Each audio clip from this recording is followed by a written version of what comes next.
Alrighty, we are live. Hi everybody, we are Anu and Igor. We're the owners of Vinousreverie Wine Merchant out here in Walnut Creek, California. And you're watching our show for the adventurous wine drinker every Friday at 9:30 like clockwork. Yes. Awesome. Both on Facebook and Instagram. So, yeah. Social media. We got it all covered. Okay, so what are we tasting? Today we're tasting a cab-based blend from a Red Mountain in Washington State. A domestic wine from Washington State. Yes, okay. It's a second week in a row, cab-based wine. This is a blend, but technically not a Bordeaux blend. There's Cabernet, Merlot, Petit Verdot, Malbec, and Syrah. And Syrah is the one grape that's not allowed to be called a Bordeaux blend, because Syrah is not a Bordeaux wine. So technically this is just a red blend, dominated by Cabernet Sauvignon. Okay. And we talked about it, guys, last week. Maybe just a quick overview about Cab. I think everybody knows Cab is the most planted grape in the world. It's a small berried, thick-skinned grape with like bluish color, and it has a high pip to pulp ratio. And we talked about it last week. So the thick skins give the wine its deep color. So Cab is a very deep colored wine. I think a lot of people love them for the depth.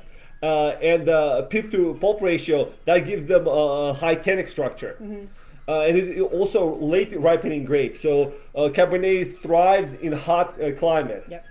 Left bank of Bordeaux, California, and Washington State, especially Red Mountain. Yeah. So that's just kind of brief overview. I think it's a grape that everybody loves, but I think we want to talk about the actual American viticulture area, AVA, Red Mountain. Okay. So, you want me to show the map? All right. Yeah. So let's talk about where Red Mountain is in Washington State, because I had no idea. Triangle down there. Yeah, it's about 200 miles outside of Seattle, and it's actually about 30 miles from the Oregon border. Yes. So it's more south. It's a southwest-facing slope. And the way I understand, most of the great wines of the world, majority of them are southwest facing. So something about the sun, that slope is important. Okay. Yeah, and it's got this red brome. They call it cheatgrass that turns red in the fall. Turns red in the fall. Yeah, that's why it's called Red Mountain. That's how it's got its moniker. Cool. Yes. All right. So. I think a lot of you guys know that Seattle is a very rainy area, right? Really? Yes. Yes, so, people up there are grumpy because it rains all the time. Yes, 9 months a year. Yeah, 150 days a year. Yeah. Yes, yeah. So they get Seattle itself gets an average. I think 37 inches of rain on average, which apparently is a lot. I don't know. I don't count. I know we don't know down here in California. I have no idea what that is, but I know that some areas of Washington in the mountains they also get about 100 inches. So it gets even rainier than what it is in Seattle. So if we make the map, so actually they have Cascade Mountains range right here. And this is important, right? You're going to talk about this in a little bit. Yeah. Well, the Cascade Mountains. This is related to the rain. Yes, that's what I mean. It separates them, so they kind of holds the clouds at bay. Yeah, it's called a rain shadow. Okay, yes, and actually, Red Mountain area, it gets about 5 inches of rain, so it's technically a desert. Yes. In fact, the Gobi Desert in it's border of China and Mongolia. Gets 7 inches of rain. Yes. So it gets less rain than a desert. Yes. Yeah. I thought that was pretty cool. Yeah, and actually it's one of the sunniest areas in America. Yeah, in all of U.S., which was surprising because I thought Washington State rain. What are you talking about, sunshine? But apparently in the Red Mountain area, there's 70% clear skies between July and September. Yeah. It's pretty much just sunny. Lots of sunshine, poor soils, and we'll talk a little bit about soils a little bit later. High pH, so it's great for growing grapes. The great nighttime, daytime variations, all those conditions that are excellent for making excellent wine. Right.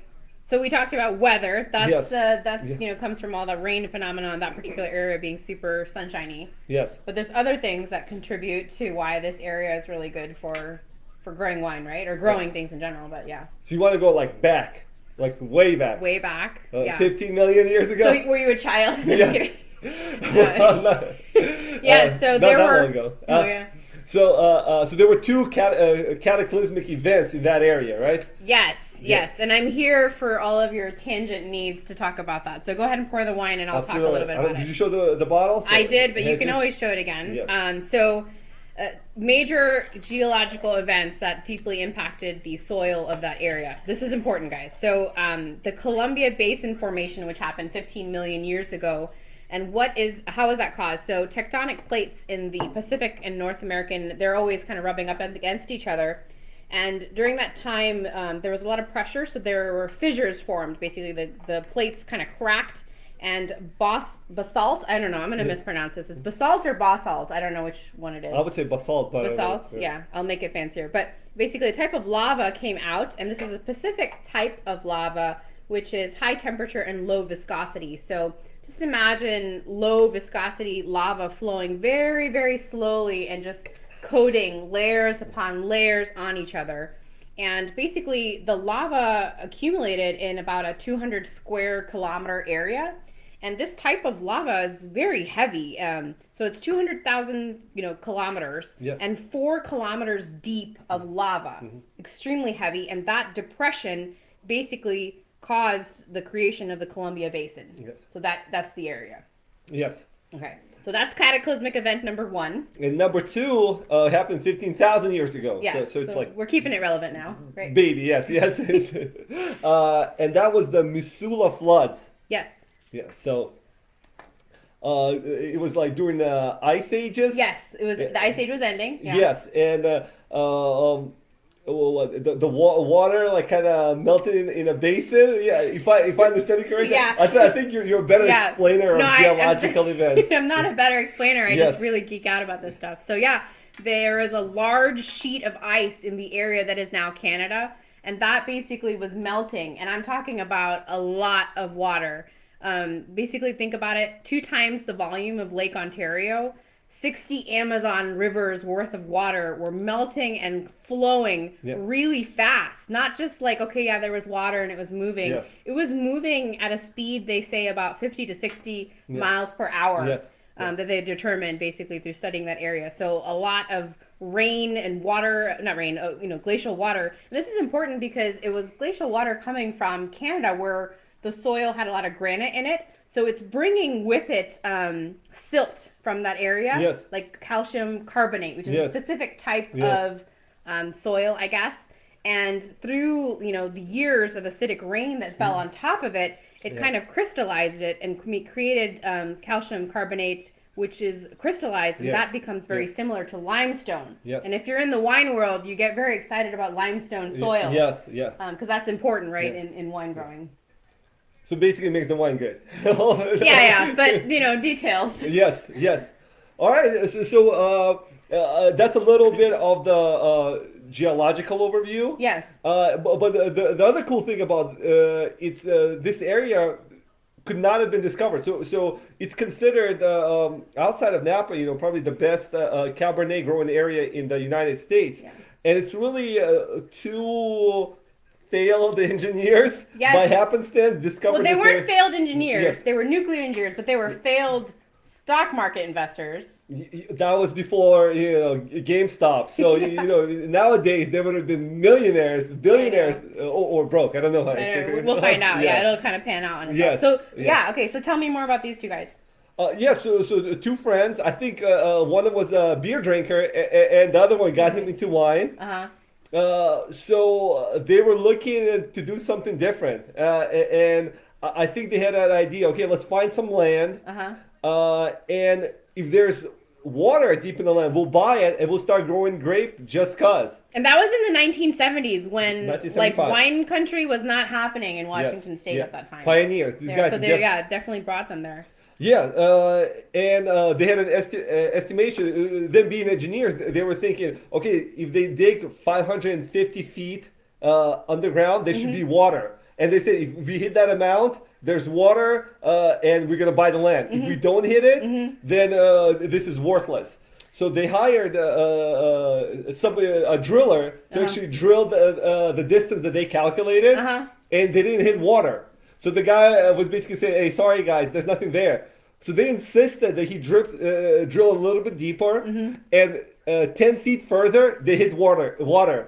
And he told them, maybe you guys are up to something. Maybe you guys... you know what you're doing? Yes. Yeah, I do wonder, like, how did they know at 550 feet there's going to be water? Well, they're engineers, right? So that's part of the thing that they were able to find. Yeah. So yeah, they found water, and they started growing grapes there. So they're Kiona Vineyards. That's the winery, the name. So that's the first winery within the appellation, within the Red Mountain appellation. Okay. So very cool story about how perfect weather conditions, yes, geological events all contribute to Red Mountain being a great place to grow wine.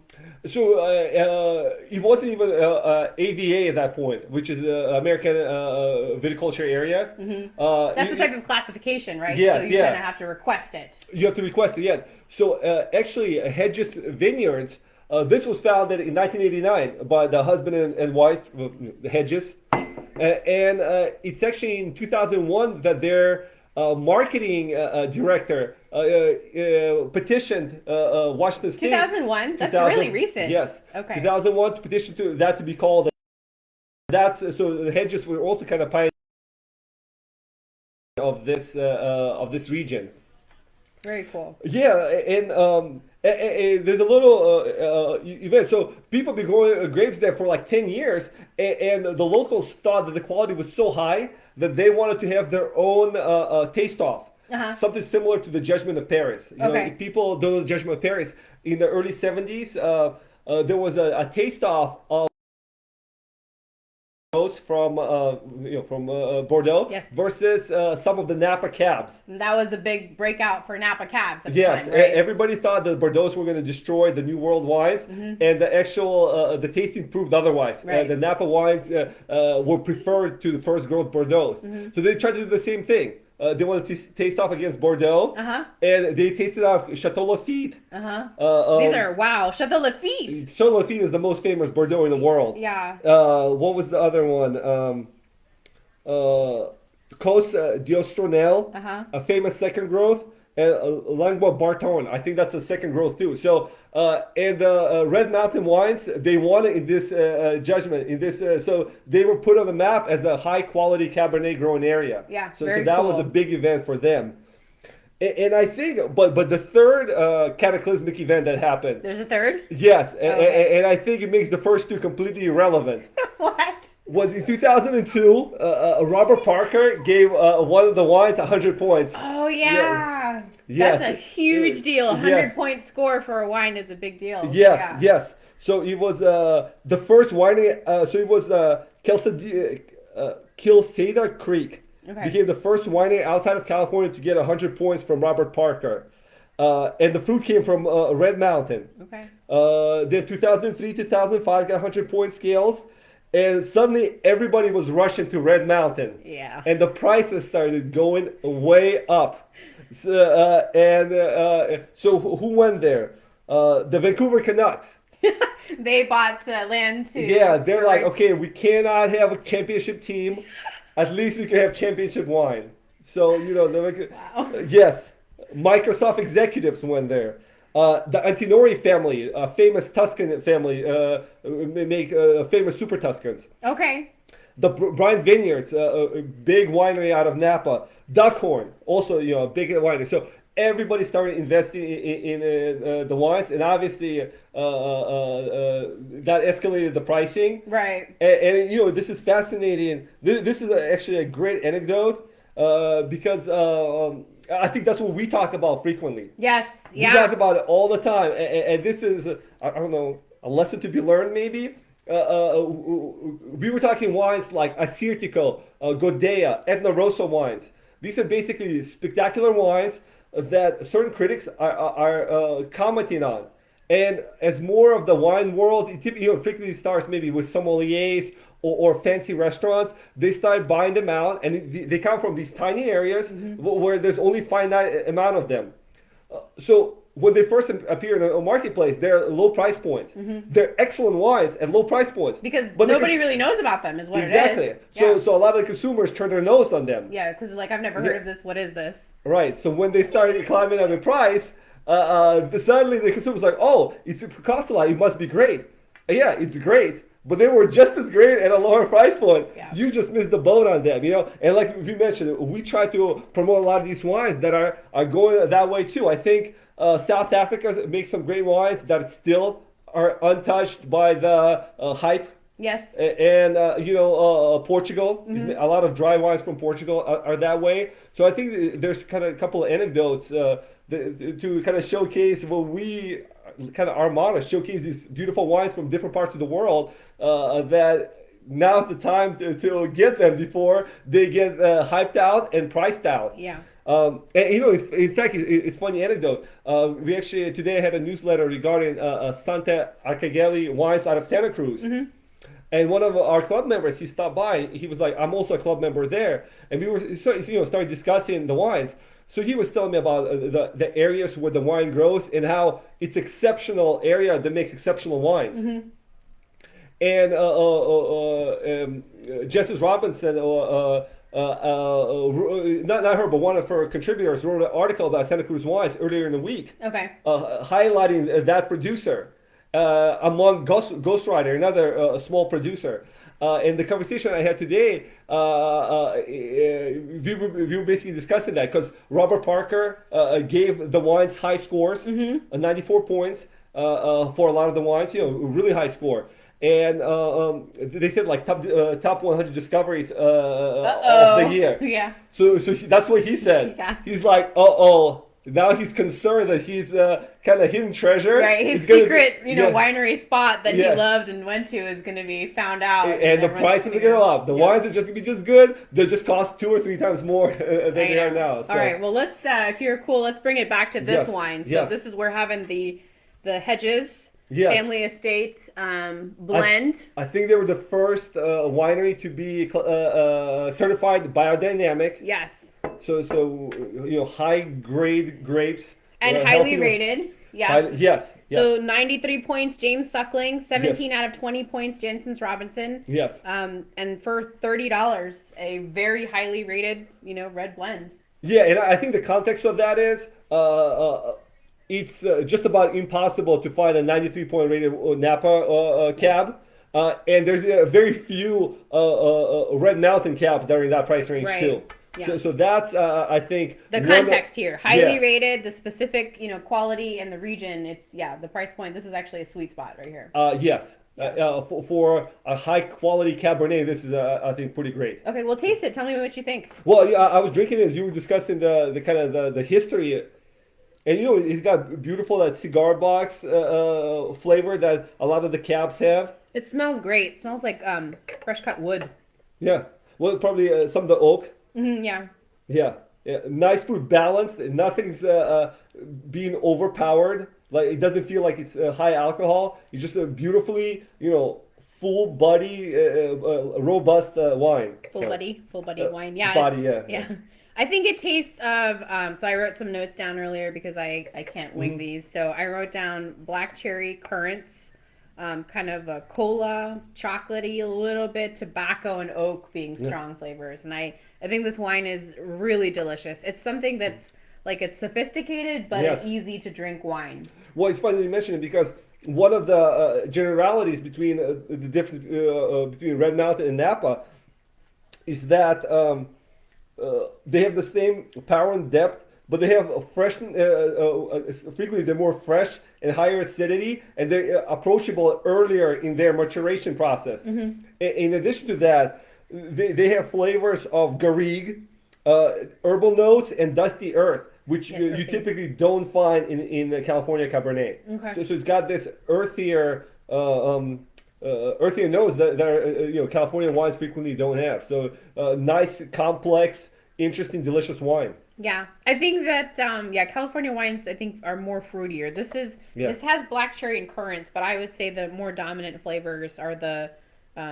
cocoa, tobacco, oak kind of herbalness are stronger. So it's delicious. It's delicious. Yes, I didn't even write down food pairings. I must not have been hungry when I was writing all this down. Obviously meat dishes.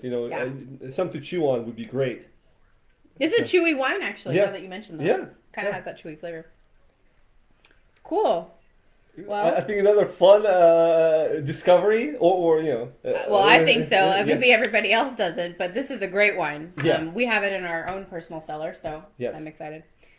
Awesome. Well, that's it, right? Yeah, thank you for joining, guys. Yes. Please, follow us on our social media channels. Check out our store. Come Yeah. by. Yes. Or if you don't want to do that, you can shop online and ask for pickup. So that's always an option. And most importantly, tell your friends about us. Tell us, Yeah. you know. If they're looking for something different, tell them to stop by, check out our videos, check out our store. It's just a fun wine wonderland. Awesome. All right, guys. Well, thanks so much for joining us. Take care, and we'll see you guys next week. Take care. Thank you, guys. Bye.